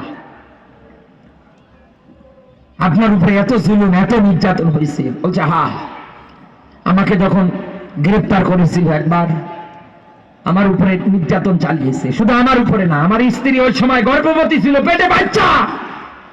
এই কাফিরের বাচ্চাগুলো আমার স্ত্রীকে এই মামলার সঙ্গে যোগ করে হেনস্থার স্বীকার করেছে। শেষে আমার স্ত্রীর পেটে যে বাচ্চাটা ছিল, বাচ্চাটা দুনিয়ায় পর্যন্ত জিন্দা আসতে পারে নাই। মায়ের কোলে পর্যন্ত আপনারা আসতে দেন নাই একটা অবুঝ শিশুকে, নিষ্পাপ একটা বাচ্চাকে। এক কথা বলে না কেন? অত্যাচার টর্চারের মাধ্যমে আপনারা মেরে ফেলেছে। আর এই শয়তানের পক্ষ নিয়ে এখন পর্যন্ত সিএম কাদের বলতেছে যে এই দেশে আওয়ামী লীগকে নির্বাচনের অধিকার দেওয়া হোক। বেটা গাছতে ঝুলিয়ে এদের পেটানো দরকার, মাথা থেকে পায়ের আঙ্গুল পর্যন্ত। এই দেশে যা করেছে এই কাফেরের বাচ্চারা মানুষের সঙ্গে 100 বার জবাই করলেও মনের রাগ মেটে না। আর এরা এখন এদের দালালি করে, এদের নিয়ে কথা বলে জিহ্বা টেনে ছিঁড়ে ফেলা হবে। আপনি এত বড় সাহস কোথায় পান? কোথায় পান বলার? এইসব বলার আপনি কে? আপনি মুনাফিকি করার কারণে এই শয়তান ক্ষমতায় একটা সাহস পেয়েছে। যখন যেদিকে পানি আসে, চেয়ারের লোভে, আসনের লোভে আপনি উল্টিয়ে যা। গোল আলু যে তরকারিতে দেন স্বাদ লাগে। এক কথা বলে না কেন? যাক, রাত অনেক হয়ে যাচ্ছে, বেশি বিস্তারিত ব্যাখ্যা করারও সময় নেই। আমি শুধু এখান থেকে একটা মূল পয়েন্ট বলতে চাচ্ছি। কেন কাফেরদের বিরুদ্ধে আলেম ওলামা টুপিওয়ালারা মাঠে ময়দানে হক কথা বলে? কেন আন্দোলন করে? কেন মিছিল মিটিং করে? কেন কোরআনের শাসন চায়? কারণ তারা তাকিয়ে দেখে কত মাজলুম মানুষগুলো নির্যাতিত। আল্লাহর কাছে ডাক দিয়ে বলে, আল্লাহ বাঁচাও আমাদের, এই জনপদের জালেমের হাত থেকে বাঁচাও। আল্লাহ তোমার পক্ষ থেকে একজন বন্ধু পাঠাও, একজন সাহায্যকারী পাঠাও। হাফেজ আলেম যারা বসে আছে দেখেন, জিজ্ঞাসা করেন, শেষে শব্দ এসেছে নাসির। আল্লাহ একজন সাহায্যকারী পাঠাও। এইবার আমি আয়াতটা থেকে আপনাকে বাস্তবে কিছু কথা বলছি। এই খাতা মধুপুর খালিশা ফকির পাড়ার একটা লোক রিক্সা চালায়, সারাদিন একাধারে রিক্সা চালিয়ে কমসে কম 800-1000 টাকা পকেটে ঢোকাতে পারে। সন্ধ্যাবেলা ওই 1000 টাকা 800 টাকা নিয়ে বাজার করতে গিয়েছে, চাল কিনেছে, ডাল কিনেছে। এর থেকে উৎকৃষ্ট যতটুকু টাকা বাঁচাতে পারছে, একটা ছেলে আছে, এই ছেলেটাকে রংপুরে ভার্সিটিতে পড়াচ্ছে। মা আরেকজনের বাড়িতে একাধারে কাজের বুয়া, যতটুকু টাকা পায় খেয়ে না খেয়ে ছেলেটার জন্য পাঠায়। মা বাবার মনে চাওয়া, আমি রিক্সা চালিয়ে আমি মানুষের বাড়িতে কাজ করি, যত টাকা পাচ্ছি সব ছেলেকে দিচ্ছি, পড়াশোনা করবে ভালো করে, আমার ছেলেটা ভালো একটা চাকরি পেয়ে যাবে। এক কথা বলে না কেন?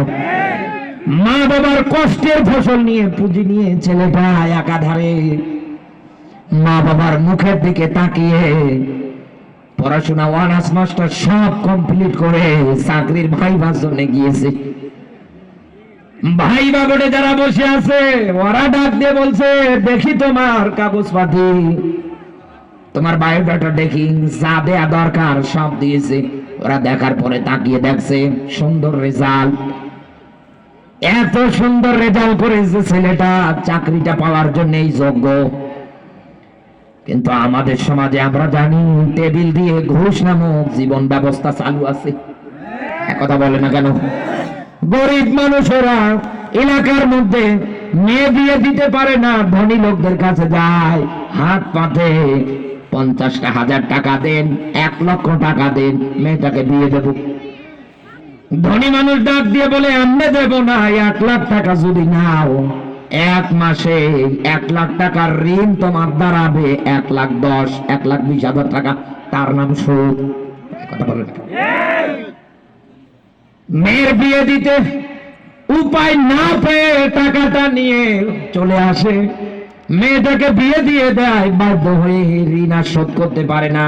মাস যত যায় প্রতি মাসে 20,000 টাকা করে বাড়তেছে। শেষে থাকার জায়গাটুকুন বিক্রি করে ঋণের বোঝা শোধ করে দেয়। শেষে এই লোকটার জায়গা হয়ে যায় রেলওয়ে স্টেশনে, নতুবা বিভিন্ন জায়গায় বাস স্টেশনে। একাধারে জীবন জিন্দিগি পার করাচ্ছে। কত মানুষের সঙ্গে আমি রাতের বেলা বসে গল্প করি, বিভিন্ন মাহফিল থেকে শেষ করে আসার পথে স্টেশনে কত বসে থেকে এরকম কত মুরব্বীর সঙ্গে গল্প করি, এই একই কথা বলে, ঋণের কারণে আমার জীবনটা শেষ, সুদের উপরে টাকা নেওয়ার কারণে ভিটে মাটি যা আছে সব বিক্রি করে ঋণ শোধ করা লাগে। না আবার দিলে কত জুলুম নির্যাতন, কত টর্চার একাধারে আমাদের উপরে করে। বন্ধু এইরকম একটা ঘুষ নামক প্রথা চালু করেছে।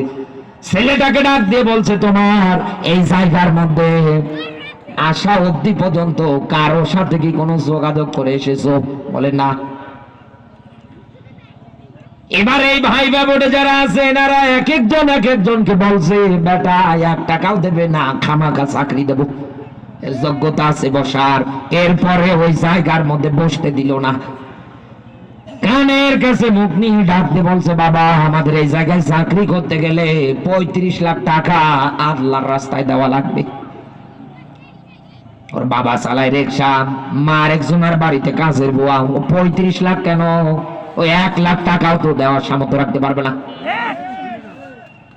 18-20 লাখ টাকা দিয়ে আমার ক্লাসমেট কত বন্ধু ফায়ার সার্ভিসের চাকরি নিয়ে এখন ডাক দিয়ে বলে, ভাই কি কামে কি করলাম, ছাতা না করে যদি ব্যবসা করতাম তাও লাভ ছিল। বাস্তবতায় আপনি মেলান।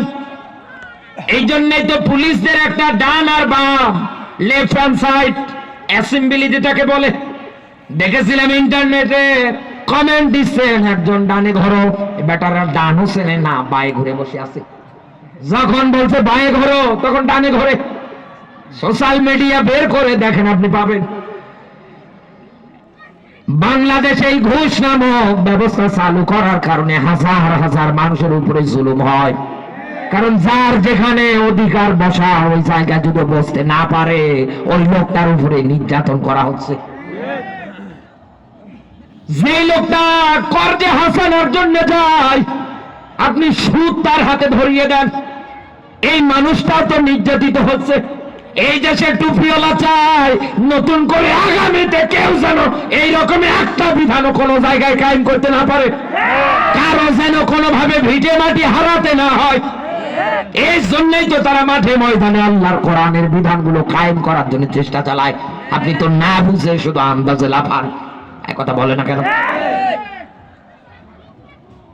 কারণ রসুলের হাদিস যারা জানে, যারা সুদ খায়, যারা ঘুষ দেয়, রসুল বলেন কিলাহুমা ফিন্নার।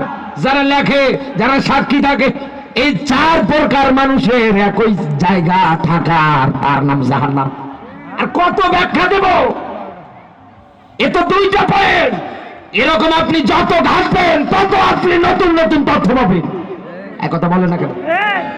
তত আপনি নতুন নতুন গবেষণামূলক কিছু কথা বের করতে পারবেন। আমাদের এগুলো নিয়ে কোনো চিন্তা নেই, না এগুলো নিয়ে আমাদের কোনো চিন্তা নেই।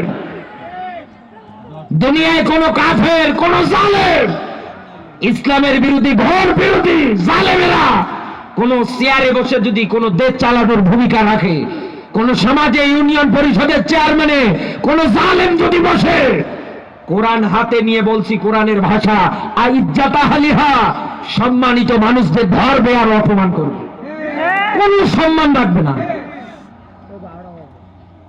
2 নম্বরে সব জায়গায় বিশৃঙ্খলা তৈরি করবে। 3 নম্বরে এই কাফেরের বাচ্চারা আল্লাহর আইনগুলো একটা একটা করে উঠিয়ে দেবে।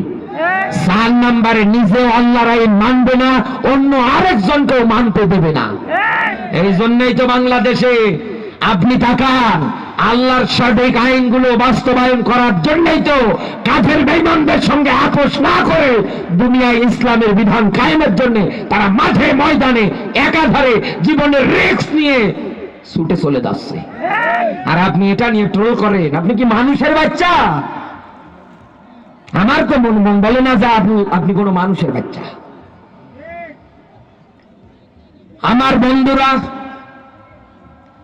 আমি আপনাকে কাফেরের ব্যাখ্যা দিতে গিয়ে এতগুলো পর্যন্ত কথা একাধারে বলে ফেললাম। এবার আসেন আমরা 2 নাম্বার দলিল থেকে টাটকা কাফের চিনেছি, এবার বাস্তবে চিনিয়ে যাচ্ছি। মা কানা মুহাম্মাদুন আবা আহাদিম মিন রিজালিকুম। এখানে জ্ঞানী মানুষ আলেম যারা বসে আছে জিজ্ঞাসা করেন তাদেরকে আমি কি বলতে চেয়েছি আয়াতটার মাধ্যমে। আয়াতের মেইন শব্দ যেটা দাঁড়াচ্ছে সূরা আহজাবের 40 নাম্বার আয়াত অনুযায়ী, মুহাম্মদ সাল্লাল্লাহু আলাইহি ওয়াসাল্লাম তোমাদের মধ্যে কোনো পুরুষের পিতা নন। তাহলে এই জায়গায় কেন আল্লাহ দিলেন এই ব্যাখ্যাটা? তার মানে আমার আল্লাহ এই জায়গার মধ্যে একটা পূর্ণাঙ্গ ব্যাখ্যা দিয়েছে, শুধু এতটুকুনে দেয়নি। শেষের শব্দ আল্লাহ ব্যবহার করেছে খতামান নাবিয়্যিন। খতা আর মিম, খতম শব্দের অর্থ সমাপ্তি, শেষ। নবীজির পরে আর কোন নবী রাসূল দুনিয়ায় আসবে না, নবুয়তের দরজা আমার আল্লাহ বন্ধ করে দিয়েছে। আসবে নাকি? এই আয়াতটা নিয়ে কারো কোনো দ্বিমত আছে? এবার তাকান, পঞ্চগড় জেলার কাদিয়ানি যারা আছে ওদের মনের মধ্যে এটা নিয়ে ঘটকা। ওরা নবীজিকে শেষ নবী মানে না, ওরা নবীজির জায়গায় আরেকজনকে বুঝিয়েছে, তার নাম গোলাম আহমদ কাদিয়ানি। ধরে বলেন নাউজুবিল্লাহ। ওদের ধারণা গোলাম আহমদ কাদিয়ানি শেষ নবী। আর এদেরকে এতদিন পর্যন্ত বাংলাদেশে সবচাইতে বেশি সাপোর্ট দিয়েছে নুরুল ইসলাম সুজন। চেনেন এই মালটা? চেনেন? হ্যাঁ, সাবেক রেলমন্ত্রী। চেনেন না? মানে চেনেন না? রেলমন্ত্রীর দায়িত্ব পালন করেনি? কাদিয়ানির একটা সংগঠন ছিল, আপনি যান দেবীগঞ্জ মারিয়া হয়ে গিয়ে একটু জিজ্ঞাসা করেন, একদিন যে শুনে আসেন। কাদিয়ানির একটা সংগঠন ছিল, এই সংগঠনের মূল সভাপতি ছিল এই বেটা। এই জন্য তো দ্বীন ইসলামকে গুলি করে মেরেছে, কোনো বিচার হয় না। কত মানুষ এই কাদিয়ানির অত্যাচারের শিকার হয়ে এখন পর্যন্ত হাত হারিয়ে পা হারিয়ে বাড়িতে মানবতার জীবন যাপন করছে। কত মানুষের জায়গা জমি দখল করে নিয়েছে, ওরা কিচ্ছু বলতে পারতো না। বলতে গেলে এদের উপরে টর্চার করা হতো, জুলুম করা হতো। একথা বলে না কেন? এই বেটা কিন্তু এখন ছেলে কোথায় বলেন? এই কাদিয়ানি যারা আমার নবীরে মানে না, এনাদেরকেও সাপোর্ট দেয়, তাহলে এরা কোন দলের মানুষ আপনি চিন্তা করেন তো। হ্যাঁ, আপনি এতটুকুনও কি বিবেক আসে না? এরা কোন পর্যায় পর্যন্ত গেছে? ওদের সভাপতি, সংগঠনের সভাপতি। আহা,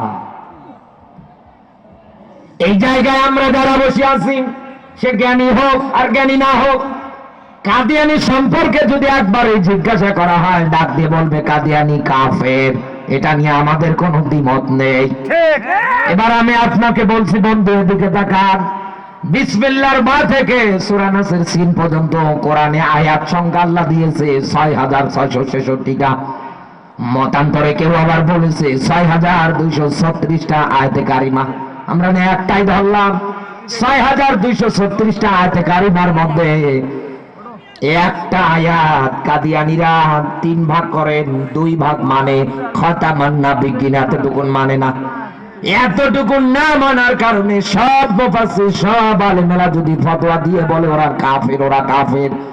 এবার আপনার প্রশ্ন আমার কাছে, এই বাংলাদেশে 6666টা আয়াতের মধ্যে একটা আয়াতও যারা মানে না, এ তো কাফেরের দাদা দাদা। এই কথা বলে ওরা না হয় একটা আয়াত 3 ভাগ করে, 1 ভাগ মানে, 2 ভাগ মানে, আর 1 ভাগ মানে না। এই 1 ভাগে ওদের জ্বালা পোড়া। কিন্তু এই বাংলাদেশে সমাজ জীবনের আয়াত যারা অস্বীকার করে, রাজনৈতিক জীবনের আয়াত যারা অস্বীকার করে, জন্ম থেকে শুরু করে মরার আগ পর্যন্ত সর্বক্ষেত্রে যারা আল্লাহর কোরআনকে পরিত্যাজ্য মনে করে পিছনে ফেলায়, ওদের ধারণা হয় মসজিদে পড়ে থাকবে, খানকায় পড়ে থাকবে, এটাকে আবার সংসদে নিয়ে যাওয়ার কি দরকার? এরকম করে অমান্য যারা করে, কাদিয়ানি যদি কাফের হয়, এ তো কাফেরের দাদার দাদা। এরপরেও যদি আপনি না বোঝেন কাফের কারা, আমার কিছু করার নেই। আমি সর্বোচ্চ চেষ্টা করেছি কোরআন হাদিসের আলোকে এদের পরিচয়টা উঠিয়ে ধরার জন্য। আর এই বাংলাদেশে এদেরকে আপনি যতই দাওয়াত দেন না কেন, কোনদিন মাহফিল দিয়ে, মসজিদের মেম্বারে খুতবা দিয়ে সাহার আনারও মূল্য হবে না। কেন হবে না? এটা তো একটা মনের মধ্যে প্রশ্ন থাকতে পারে। এবার আপনি পরের শব্দ মেলান, খতাম আল্লাহু আলা কুলুবিহি, আল্লাহ বলেন যে কলবে আমি আল্লাহ মোহর মেরেছি, এদের চোখের মধ্যে আমি আল্লাহ আবরণ দিয়েছি, এদের কর্ণকহরে আমি আল্লাহ আবরণ দিয়েছি। এবার এই চোখ, এই কলব, এই কন, এগুলোর ব্যাপারে সূরা আরাফের যত সমস্ত 179 নম্বর আয়াতে ব্যাখ্যা আছে। আল্লাহ পাক বলেন লাহুম কুলুবুন লা ইয়াফকাহুনা বিহা, যাদের কলব আছে থাকার পরেও কাজে লাগায় না।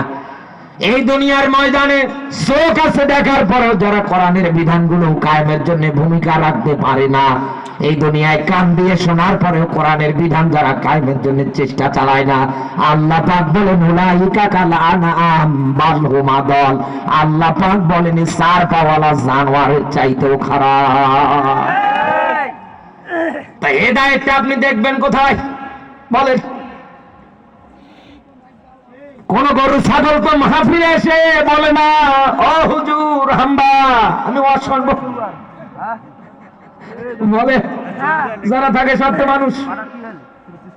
শুধু আল্লাহর কোরআনের বিধানগুলো আমরা সুবিধাবাদ আর জিন্দাবাদ এইরকম আদর্শ জীবনে লালন পালন করার কারণে বড় একটা গোল্লা দেখতে পাচ্ছি, তার মানে জিরো। এই জন্য আমার আহ্বান আপনার কাছে, ইসলাম যদি মানতে হয় আজকের পর থেকে আল্লাহ আপনাকে ডাক দিয়ে বলছে ইয়া আইয়ুহাল্লাযীনা আমানু দুখুলু ফিস সিলমি কাফা। সৈয়দপুরের মানুষেরা যদি ইমানদার দাবি করো, উদখুলু, আল্লাহ আমাদের সিগা ডাক দিয়ে বলেছেন প্রবেশ করো পরিপূর্ণভাবে। এবার বলেন তো ইসলাম মানার ক্ষেত্রে আংশিক না পরিপূর্ণ? আরো জোরে বলেন। হ্যাঁ, হাত ওঠান তো সবাই, হাত ওঠান। পরিপূর্ণ ইসলাম আমরা মানতে চাই। যেহেতু আমার ইয়াবতাকি গায়রুল ইসলামী দ্বীন আঙ্গের ব্যাখ্যায় আমি বলেছি কোনোটাই কবুল হবে না, তাহলে ইসলাম মানলে পরিপূর্ণ আমরা মানতে রাজি তো? রাজি। আল্লাহ যেন তৌফিক দান করে, বলেন আমিন। নবীজির প্রতি দরুদ, মানবতার মুক্তির মডেল, মানবতার মহান আদর্শ, মানবতার শিক্ষক, নবীকুল শিরোমণি নবী মুহাম্মদুর রাসূলুল্লাহ সাল্লাল্লাহু আলাইহি ওয়াসাল্লাম জবান ছেড়ে কোরআনের সোনালী আয়াত আমার সঙ্গে পড়ে না। আউযু বিল্লাহি মিনাশ শাইতানির রাজিম। বিসমিল্লাহির রহমানির রহিম।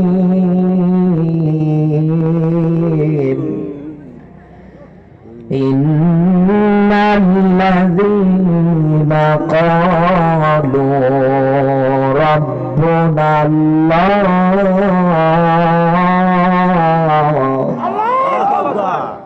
আগামীকাল কেউ যদি জিজ্ঞাসা করে কোন সূরা থেকে আলোচনা হয়েছে, আপনি বলবেন সূরা হামিম সিজদা 41 নাম্বার সূরা, 24 নাম্বার পড়ার 30 নাম্বার আয়াত। মনে থাকবে? বলতে পারবেন? মুখস্থ করে বাড়ি যান।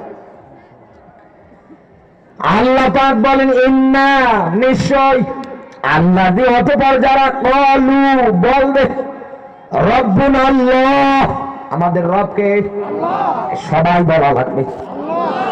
আল্লাহকে রব মানতে গিয়ে আমাদের কি কোনো দ্বিমত আছে? কারো কোনো মনে প্রশ্ন আছে? ভটকা আছে? এমনকি কাফের বেঈমান এদের কেউ যদি নবীজিকে আল্লাহ ডাক দিয়ে বলেছে, নবী এদের কেউ গিয়ে যদি আপনি বলেন এই আসমান এই জমিন সবগুলো কে বানিয়েছে, কাফের বেঈমান যারা আছে, যারা আল্লাহকে বিশ্বাসই করে না, যারা বলে দেয়ার ইজ নো গড, আনসিং নাথিং, আল্লাহ বলতে কিছু নেই, যা দেখি না তা বিশ্বাস করি না, এরকম মানুষ যারা আছে তারা এক বাক্যে ডাক দিয়ে বলবে আল্লাহ বানিয়েছে। এই জন্যই তো বড় বড় দার্শনিক, বড় বড় গবেষক যারা আছে তারা কোনদিন কোরআন নিয়ে গবেষণা করতে গিয়ে এমন এমন বিষয়গুলো পায় আর শেষে বিধর্মী থাকে না, কালমা পড়ে মুসলমান হয়ে যায়। একথা বলে না কেন? কারণ কোরআনের মধ্যে আল্লাহ চমৎকার কিছু তথ্য রেখেছে। এই জায়গার মধ্যে আমরা রাতের বেলা স্বীকৃতি দিয়েছি, যারা বসে আছি মাইকের আওয়াজ যাদের কান অবধি পর্যন্ত যাচ্ছে, পুরো আপনি সৈয়দপুর থানার লোকগুলোকে এক জায়গায় করেন, হিন্দু বৌদ্ধ খ্রিস্টান যারাই থাক না কেন, ওরা বলবে ও ছাতা মাটি দিয়ে বানানো, ও আমাদের রব না, বাপ দাদারা করেছে এই জন্য আমরা করি। কিন্তু ভাইরা যদি থাকে আশেপাশে, এটা নিয়ে আবার কালকে কথা ছড়াবেন না ভাই। আমি বিষয়টা এইভাবে বলি নাই, আমি আপনাদের তুচ্ছ তাচ্ছিল্য করি নাই। কারণ আমার আল্লাহ জানিয়েছে লা ইকরাহা ফিদ্দিন, ধর্ম নিয়ে বাড়াবাড়ি হবে না। লাকুম দীনুকুম ওয়ালিয়া দীন, ওদের ধর্ম ওদের কাছে ভালো, তোমাদের ধর্ম তোমাদের কাছে ভালো। আপনাদের মধ্যে অনেক লোক বলে এটা কোনো কাজ না, বাপ দাদা করে গিয়েছে এই জন্য আমরা করতেছি। এজন্য কত এরকম বিধর্মী যারা আছে, ভুল বোঝার পরে বড় বড় আলিমদের হাতে হাত রেখে মাহফিলে কালমা পড়ে মুসলমান হয়। এনারা পর্যন্ত একবারে ডাক দিয়ে বলবে আমাদের রবকে, হ্যাঁ বলেন, ঈশ্বর বলুক আর গড বলুক, যেটাই বলুক না কেন, কয়জন? নবী আপনি বলেন আল্লাহ কয়জন? হ্যাঁ বলেন। সূরা ইখলাস তার জ্বলন্ত প্রমাণ, আল্লাহ নিজে তার পরিচয় উঠিয়েছে। তাকে কেউ জন্ম দেয়নি, তিনিও কাউকে জন্ম দেননি। বলেন আল্লাহু আকবার। লা তা'খুযুহু সিনাতুন ওয়ালা নাওম, তন্দ্রা নিদ্রা কোনটাই তাকে স্পর্শ করে না। ইনি হচ্ছেন আমাদের রব। এনাকে মানতে গিয়ে আমাদের কোনো দ্বিমত নেই, কিন্তু এখানে রব্বুন আল্লাহ এর শাব্দিক অর্থ হচ্ছে আইনদাতা। কোরআনে কারীম জানিয়েছে ইয়াকুলুনা হাল লানা মিনাল আমরি মিন শাইইন কুল ইন্নাল আমরা কুল্লাহু লিল্লাহ। আল্লাহ পাক বলেন নবী আপনি বলেন দুনিয়ায় আইন বানানোর ক্ষমতা অধিকার আমি আল্লাহ কারো হাতে দেইনি, এটা নিজের হাতে রেখেছি। এই জন্যই তো কোরআনের শরীয়তের 500 আইন যিনি দিয়েছে তিনি কে? এবার একটা বলছি, এই অশান্ত সমাজটাকে যদি আপনি শান্ত করতে চান, আল্লাহর আইনের বিকল্প অন্য কোনো কিছু হবে না, গ্যারান্টি দিয়ে বলছি আপনাকে আমি।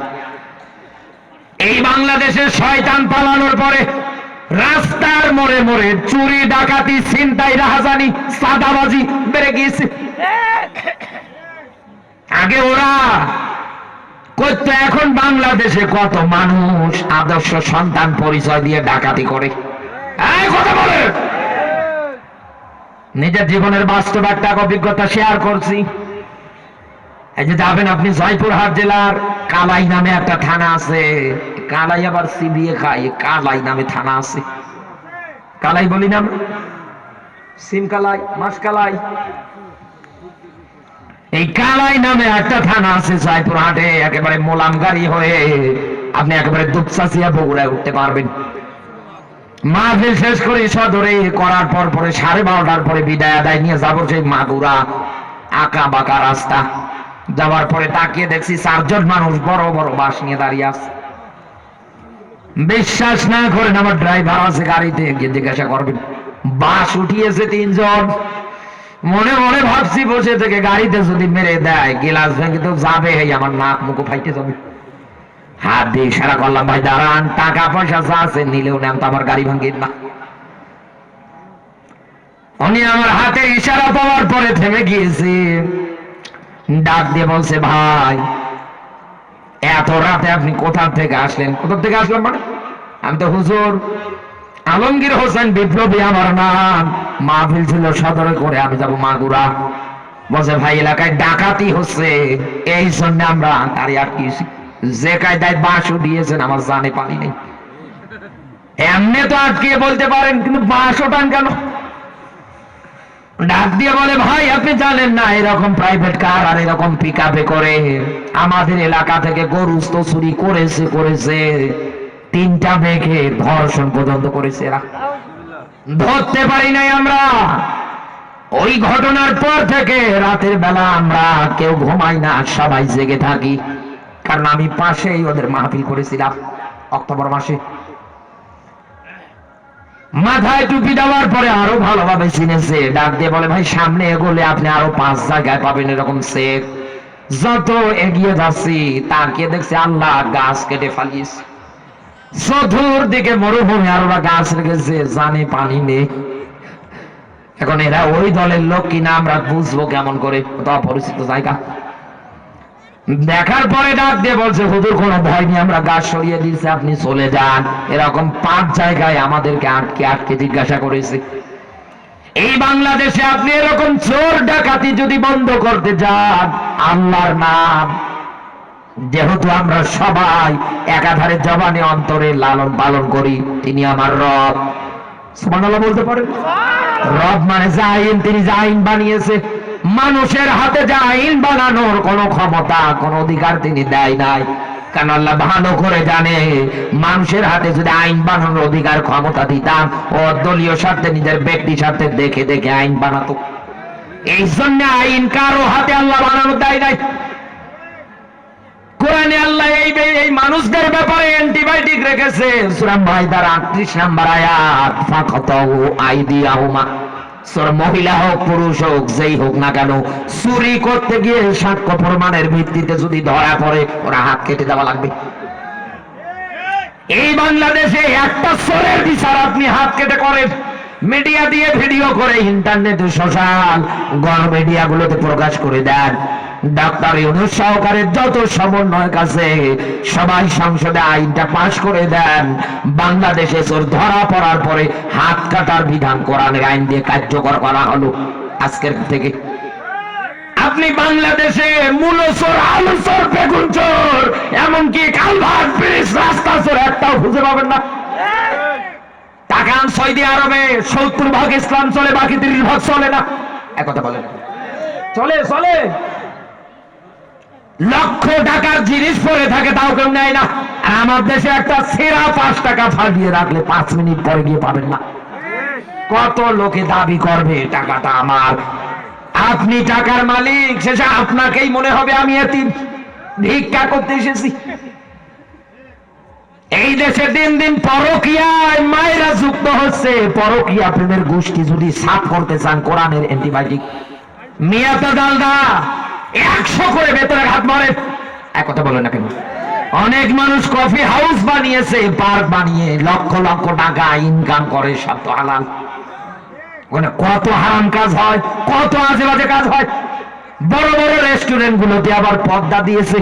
আরে বেটা, এ তো অর্ধ উলঙ্গ পোশাক পরে যাচ্ছে, ওই জায়গায় আবার পর্দায় রেখেছে। বাস্তবে আপনি মিলিয়ে দেখেন, আল্লাহর আইন হচ্ছে এরকম, যদি জিনা বা বিচার করতে ধরা পড়ে, ওকে 100 করে দৌড়া মারেন। এটা যদি অবিবাহিত অবস্থায় হয়, বিবাহিত অবস্থায় যদি ধরা পড়ে, মাটির মধ্যে গর্ত খনন করে পুঁতে রাখে, এরপরে পাথর নিক্ষেপ করে বিদায় করেন। দেশে আপনি এরকম আইনগুলো কার্যকর করেন, পরকীয়ার নাম কেউ মুখে আনা সাহস পাবে না।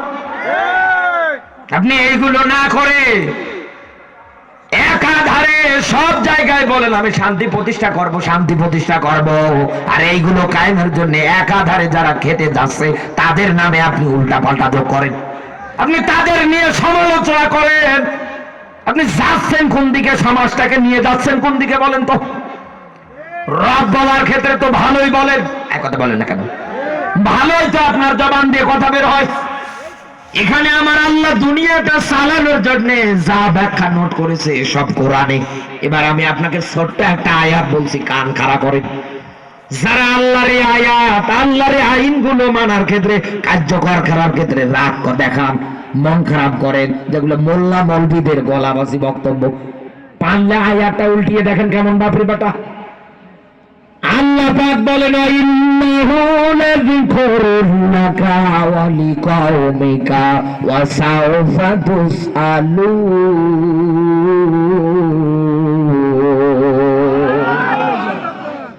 নবী আপনাকে আপনার কওম যারা আছে তাদেরকে, ইন্নাহু নিশ্চয় নিশ্চয় আপনার এবং আপনার উম্মত যারা হবে কিয়ামতের ময়দানে যিকরুল লাকা, এখানে আলেম যারা আছে জিজ্ঞাসা করেন জাল কাফার, এই কোরআনকে বুঝিয়েছে জিকির। আস্থানা বাজিয়ে হুজু করার নাম জিকির না, এই কোরআনের নাম হচ্ছে জিকির। এ কথা কার? এই বলেন, নারী পুরুষ এক জায়গায় জিকির বানিয়েছে, কে কার গায়ে ধাক্কা খাচ্ছে কোনো দেখার বিষয় নাই, তরিকা বানিয়ে বসে আছে। অথচ আল্লাহর কোরআন জানিয়েছে ইন্নাদ দীনা ইনদাল্লাহিল ইসলাম, আমার কাছে গ্রহণযোগ্য মনোনীত একটা জীবন ব্যবস্থা, তার নাম ইসলাম। কোন নবীর সাহাবী কোনদিন নারী পুরুষ এক জায়গায় নিয়ে জিকির করেছে? কোন নবী রাসূল করেছে? কোথায় পারে সব ভণ্ডামি? আমার এলাকার মধ্যে আছে, কত বক্তব্য দেই মসজিদে বসে, তারপরেও বেটারও ছাড়ে না। কত মহিলা যে আমার উপরে রাগ, ওরা আবার মুরিদ হয়ে বসে আছে। মাঝে মাঝে চিন্তা করি এদের জীবন জিন্দিগিটা কোন কায়দায় চলছে। আল্লাহ যেই জায়গায় ডাক দিয়ে বলছে, নবী আপনাকে, আপনার উম্মত যারা আছে, কম যারা আছে, আপনি তো ভালোই মুখ দিয়ে বলেন আমি নবীর উম্মত, তো আল্লাহ তো কিয়ামতের সামনে দাঁড় করিয়ে ডাক দিয়ে